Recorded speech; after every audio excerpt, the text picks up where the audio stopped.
Friends, today we will read institutional design. In the previous class, we have also read about the preamble of Indian Constitution and guiding values of the Indian Constitution and the making of Indian Constitution.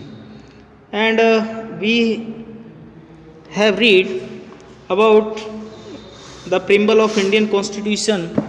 In the preamble of Indian Constitution, there are many words has also given, and they clarify the values of the constitution. And the preamble of Indian Constitution is also called the soul of constitution. That means संविधान की आत्मा. जो प्रीम्बल होता है जिसको हम हिंदी में कहते हैं प्रस्तावना, और प्रस्तावना जो है वो सोल ऑफ इंडियन कॉन्स्टिट्यूशन है. क्या है? Soul of Indian constitution. Soul का मतलब क्या होता है? आत्मा. संविधान की आत्मा किसको कहा जाता है? प्रस्तावना को कहा जाता है संविधान की आत्मा. अब आत्मा जो शब्द है उसका एक बहुत ही बृहद अर्थ होता है. जैसे आत्मा क्या है? एक चेतन होती है, शरीर जो है वो जड़ होता है. जब हम आध्यात्मिक दृष्टि से देखते हैं तो आध्यात्म में इसका वर्णन किया गया है कि आत्मा जब तक शरीर में निवास करती है तब तक शरीर का अस्तित्व रहता है. जैसे ही आत्मा शरीर से अलग होती है शरीर का अस्तित्व समाप्त हो जाता है. इसी प्रकार से संविधान में जब तक प्रस्तावना का वर्णन है, जब तक जो प्रस्तावना जो जोड़ी गई है उसका जो अस्तित्व होता है तभी संविधान का अस्तित्व बना रहता है. अगर हम संविधान की प्रस्तावना को संविधान से अलग करते हैं तो संविधान का अस्तित्व लगभग समाप्त हो जाता है. तो संविधान के बारे में ऐसा कहा जाता है कि जो प्रस्तावना है वो संविधान की आत्मा होती है. Now you can compare the preambles to the constitution of the United States of America, India and South Africa. Okay, and make a list of ideas that are common to all these three. Note down at least one of the major differences among these. Which of the three makes a reference to the past? Which of these does not invoke God? So many questions and has given on this page, and through this you can check your progress. And what have you read in the previous class? Like the different words has also given in the constitution, in the preamble of constitution, like the be the people of India, sovereign, socialist, secular, democratic, and the republic, justice, liberty, equality, and the fraternity. And we have also described all these words in the previous class. And in this class we have also read about the institutional design. But before that I want to tell you about there are some words like the word secularism. Okay, secular, what is the meaning of the secular? And the socialist, secular and the socialist. Secular का meaning क्या होता है? Socialist का meaning क्या होता है? Democratic Republic का meaning क्या होता है? भारतीय जो संविधान है, भारतीय संविधान की जो प्रस्तावना है उसमें 42वें संविधान संशोधन के माध्यम से 42nd अमेंडमेंट हुआ था जो 1976 में. ठीक है, कब हुआ था? 1976 में. और उससे के माध्यम से 3 शब्दों को जो है इसमें जोड़ा गया था. इसमें समाजवाद, धर्मनिरपेक्ष और अखंडता, 3 ऐसे शब्द थे जिनको संविधान की प्रस्तावना में जोड़ा गया था 42वें संविधान संशोधन के द्वारा 1976 में. ठीक है, उसी समय संविधान की प्रस्तावना में संशोधन हुआ था. तो उस संशोधन के माध्यम से भारत एक सेकुलर स्टेट बना. उससे पहले भारत जो है वो सेकुलर की जो परिभाषा दी जाती है, सेकुलर वर्ड भारत के संविधान में उल्लिखित नहीं था. लेकिन जब सेकुलर वर्ड उसमें ऐड किया गया तो उसके बाद जो है भारत एक सेकुलर नेशन बना. सेकुलर का मतलब क्या होता है? सेकुलर होता क्या है? तो सेकुलर की अगर आप बात करें तो सेकुलर का अर्थ होता है there is a no official religion of the state. Okay, and the state do not believe in any particular religion. जो स्टेट होता है वो किसी एक विशेष धर्म में विश्वास नहीं रखता है। And the state can not promote any one religion, you can say that, okay. तो स्टेट जो होता है वो किसी भी एक विशेष धर्म को जो है प्रमोट नहीं करता है। इंस्टीट्यूशनल डिज़ाइन में अब हम पढ़ेंगे तो a constitution is not merely a statement of values and philosophy as be noted above. A constitution is mainly about embedding these values into institutional arrangements. Much of the document called Constitution of India is about these arrangements. It is a very long and detailed document, therefore it needs to be amended quite regularly to keep it updated. Those who crafted the Indian Constitution felt that it has to be in accordance with people's aspirations and changes in society. They did not see it as a sacred, static and unalterable law. So they made provisions to incorporate changes from time to time. These changes are called constitutional amendments.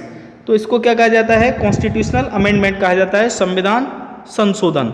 हमारा जो संविधान है, जब संविधान बना तो उस समय जो लीडर्स थे उनका मानना ये था कि समय समय पर संविधान के अंदर संशोधन भी होना चाहिए। जिन्होंने ये कॉन्स्टिट्यूशन ड्राफ्ट किया था, इसका जो तैयार किया था, तो उनके अनुसार समाज में जो भी परिवर्तन होते हैं, लोगों की जो भी एस्पिरेशंस होते हैं, ठीक है, तो इस प्रकार का संविधान हो जिसमें लोगों की डिमांड के अकॉर्डिंग जो है उसमें परिवर्तन होते रहें समय समय पर। तो ये जो चेंजेस होते हैं उनको संविधान संशोधन कहा जाता है।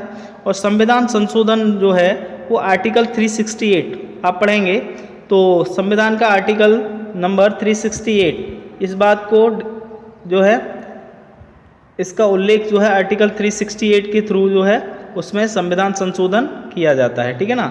आर्टिकल 368 में जो है संविधान संशोधन का प्रावधान किया गया है। तो क्योंकि संविधान संशोधन इसलिए आवश्यक है क्योंकि जो कानून आज से 70 या साल पहले जो बना, क्या उसमें परिवर्तन करने की आवश्यकता है, समय के अनुसार उसमें परिवर्तन होना चाहिए। जैसे अभी रिसेंटली आपने देखा कि हमारे यहाँ जो टैक्स पॉलिसी थी उसमें एक परिवर्तन किया गया कि पहले जो होता था वो अलग अलग तरीके से इनडायरेक्ट टैक्स को कलेक्ट किया जाता था, अब उसको एक कंबाइंड टैक्स बनाया गया और जिसका नाम क्या रखा गया है, जीएसटी, है ना। अब जीएसटी जो कानून लाया गया तो जीएसटी क्या होगा, गुड्स एंड सर्विस टैक्स। तो गुड्स एंड सर्विस टैक्स का जो कानून बना, जो लॉ बना है, वो अमेंडमेंट किया गया कॉन्स्टिट्यूशन के अंदर और अमेंडमेंट के माध्यम से जो है उसमें परिवर्तन किया गया है। अब जो टैक्स हम अलग अलग तरीके से पहले पे करते थे, अब वो सभी क्या है जॉइंट रूप से पे किए जाते हैं और उसको एक अलग स्लैब्स बनाए गए हैं जीएसटी के, है ना। जैसे 5% का स्लैब है, 12% का है, 18 का है, 28% का स्लैब है, तो और 0% का भी स्लैब उसमें सम्मिलित है। तो वो अलग अलग जो स्लैब्स को डिफाइन किया गया है वो इस बात को इंडिकेट करता है कि जो पहले हमारे देश में जो टैक्स की पॉलिसीज़ थी उसमें कुछ परिवर्तन करने की आवश्यकता थी समय के अनुसार, तो उसमें परिवर्तन किया गया। तो इसी प्रकार से समय समय पर जो है संविधान के अंदर संशोधन किए जाते हैं जिससे कि जो लोगों की डिमांड्स हैं, जो लोगों की ज़रूरतें हैं, जो भी कानून में परिवर्तन करना होता है तो वो पार्लियामेंट जो है वो समय समय पर संशोधन करती है। The Constitution describes the institutional arrangement in a very legal language. If you read the Constitution for the first time, it can be quite difficult to understand. Yet, the basic institutional design is not very difficult to understand. Like any constitution, the Indian Constitution lays down a procedure for choosing persons to govern the country. It defines who will have how much power to take which decisions, and it puts limits to what the government can do by providing some rights to the citizens that cannot be violated. The remaining 3 chapters in this book are about these 3 aspects of the working of Indian Constitution. We shall look at some key constitutional provisions in each chapter and understand how they work in the democratic politics. What this textbook will not cover, all the salient features of the institutional design.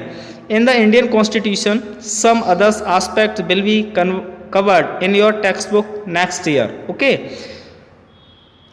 तो संविधान जो है उसमें जो institutional arrangements हैं वो बहुत ही legal language में हैं। यदि आप संविधान पढ़ते हैं, पहली बार अगर आप संविधान पढ़ते हैं तो उसको समझने में काफ़ी जो है डिफ़िकल्टी होती है, लेकिन जो बेसिक इंस्टीट्यूशनल डिज़ाइन है वो ज़्यादा डिफ़िकल्ट नहीं है समझने में जैसे संविधान है। भारतीय संविधान जो है उसके जो प्रोसीजर्स हैं उसमें पर्सन्स को चूज़ करना है, जो देश में सरकार को कैसे गवर्न करते हैं, और इसमें ये भी जो है डिफ़ाइन किया गया है कि किसको कितना पावर देना है, कौन डिसीजन लेता है, ठीक है। ये सारी चीज़ें जो है संविधान के अंदर पहले से उल्लिखित है और उसकी सभी लिमिट्स जो है उसमें डिफाइन की गई हैं और सिटीजन्स के पास क्या क्या राइट है, जिससे वो राइट्स का, उनके पास जो राइट्स है उनका भी क्या हो, वायलेशन ना हो। जैसे हमारे पास फंडामेंटल राइट्स होते हैं, तो कहीं भी अगर हमारे फंडामेंटल राइट्स का वायलेशन होता है तो हम कोर्ट का रुख कर सकते हैं, कोर्ट जा सकते हैं, ठीक है। तो ह्यूमन राइट्स दिए गए हैं as a powers, fundamental duties भी उसके अंदर जो है डिफाइन की गई हैं कि हमारी कंट्री के प्रति हमारी क्या ड्यूटी है ना, राष्ट्र के प्रति हमारा क्या कर्तव्य है। जो रिमेनिंग 3 चैप्टर्स हैं इस बुक में, उसमें 3 ऐसे एस्पेक्ट्स हैं जो कि भारतीय संविधान की वर्किंग के बारे में दिए गए हैं ना। तो उसमें हम देखेंगे कि कौन कौन से जो हैं कॉन्स्टिट्यूशनल प्रोविजंस हैं प्रत्येक चैप्टर के अंदर, उसको समझने का भी प्रयास करेंगे और किस प्रकार से वो डेमोक्रेटिक पॉलिटिक्स में वर्क करते हैं। लेकिन ये जो टेक्स्ट बुक है वो जो है इंस्टीट्यूशनल डिज़ाइन और भारतीय संविधान के सभी फीचर्स को कवर नहीं करती है। कुछ ऐसे एस्पेक्ट भी हैं जिनको हम अगले वर्ष यानी जब क्लास आप 10th में आएंगे तो बहुत सारे ऐसे एस्पेक्ट हैं डेमोक्रेटिक पॉलिटिक्स के जिनको हम उसमें कवर करेंगे। तो यहाँ पर आपका ये चैप्टर का रीडिंग सेक्शन फिनिश होता है और इस रीडिंग सेक्शन में हमने जो पढ़ा, हमने साउथ अफ्रीकन कॉन्स्टिट्यूशन के बारे में पढ़ा और कॉन्स्टिट्यूएंट असेंबली के बारे में पढ़ा, ठीक है ना, कि संविधान जो है वो कैसे बनता है, भारत के संविधान का निर्माण कैसे हुआ, ठीक है, भारतीय संविधान की गाइडिंग वैल्यूज़ क्या हैं, भारतीय संविधान की प्रस्तावना का हमने अध्ययन किया, यूनाइटेड स्टेट्स ऑफ अमेरिका की प्रस्तावना है ना, साउथ अफ्रीका के संविधान की प्रस्तावना, तीनों को हम कैसे कंपेयर कर सकते हैं और इंस्टीट्यूशनल डिज़ाइन, ठीक है। तो ये सारी चीज़ें हमने इसके अंदर अध्ययन की और इसी प्रकार से जो है किसी भी देश के लिए एक संविधान का निर्माण संभव हो पाता है। जैसे साउथ अफ्रीका के लिए एक संविधान का निर्माण कैसे किया गया था, भारत के लिए एक संविधान कैसे बनाया गया और फिर उसको 26 जनवरी 1950 को जो है लागू किया गया था।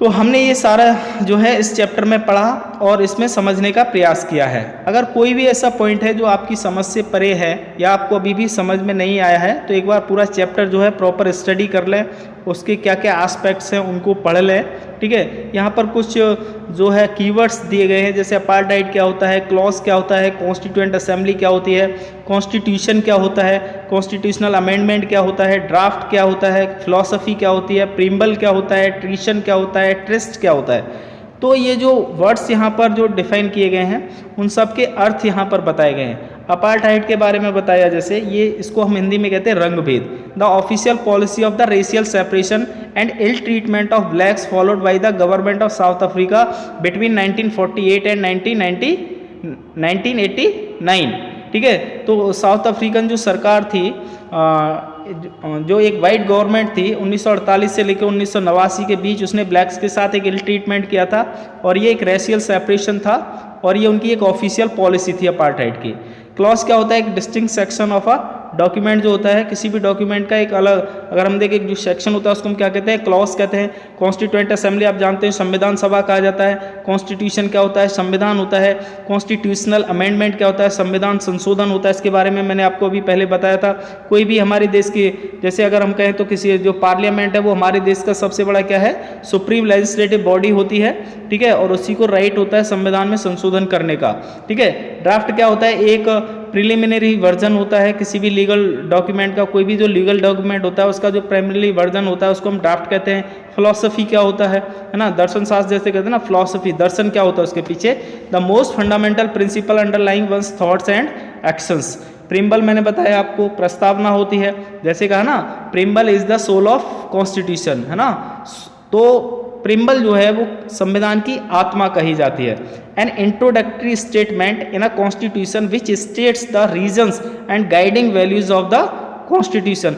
उसके अंदर एक इंट्रोडक्टरी स्टेटमेंट होता है संविधान में, और जो कि उसमें ऐसे रीजंस होते हैं, कुछ ऐसी गाइडिंग वैल्यूज होती है संविधान के अंदर। जैसे भारतीय संविधान की जो प्रस्तावना है उसमें जैसे मैंने आपको बताया, जैसे be the people of India है, सोशलिस्ट है, सेकुलर वर्ड है, ठीक है ना, और डेमोक्रेटिक है, सॉवरेन है, फ्रेटर्निटी है। तो ये सभी जो वर्ड होते हैं ये संविधान की गाइडिंग वैल्यूज माने जाते हैं। ट्रीशन क्या होता है, the offence of attempting to overthrow the government of the state to which the offender owes allegiances, है ना। तो ट्रीशन जैसे देशद्रोह जिसको हम कहते हैं, किसी के ऊपर देशद्रोह का मुकदमा कर दिया जाता है तो वो ट्रीसन कहा जाता है। ट्रिस्ट होता है मीटिंग और meeting place that has been agreed upon, वो मीटिंग का एक ऐसे स्थान होता है जहाँ पर सभी लोग क्या होते हैं, सहमत होते हैं उसके ऊपर, है ना, तो ये ट्रिस्ट कहा जाता है। तो यहाँ पर ही आपका चैप्टर फिनिश होता है। इसमें जो एक्सरसाइज के कुछ क्वेश्चंस दिए गए हैं, इसमें से आपका एग्जाम्स में नहीं आता है, लेकिन आप इसको एक बार स्टडी कर लेंगे तो आपको बहुत कुछ सीखने के लिए मिल जाएगा। जैसे यहाँ पे मैचिंग्स के बारे में दिया है, मोतीलाल नेहरू कौन थे, B.R. अम्बेडकर, राजेंद्र प्रसाद, सरोजिनी नायडू, है ना। तो मोतीलाल नेहरू का क्या हो गया, prepared a constitution for India in 1928, ठीक है ना। तो इसका आप इससे मैच कर लेंगे। पहले का कौन सा हो गया, ये 4th वाला हो गया, ठीक है। B.R. अम्बेडकर कौन थे, तो B.R. अम्बेडकर कौन थे, chairman of the drafting committee, ये हो गए B.R. अम्बेडकर। राजेंद्र प्रसाद कौन थे, president of the constituent assembly के।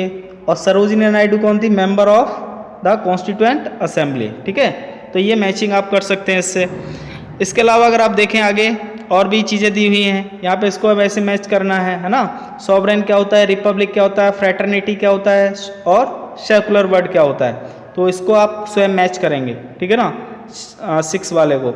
और यहाँ पे जो भी चीज़ें दी हुई हैं इनमें से ज़्यादातर आपको क्या करना है, सॉल्व करने हैं। हो जाते हैं तो नहीं होते हैं तो कोई कंपलसरी नहीं है, लेकिन आपको इस चैप्टर के जो नोट्स मेंटेन करने हैं, ठीक है ना, नोट्स बनाने हैं।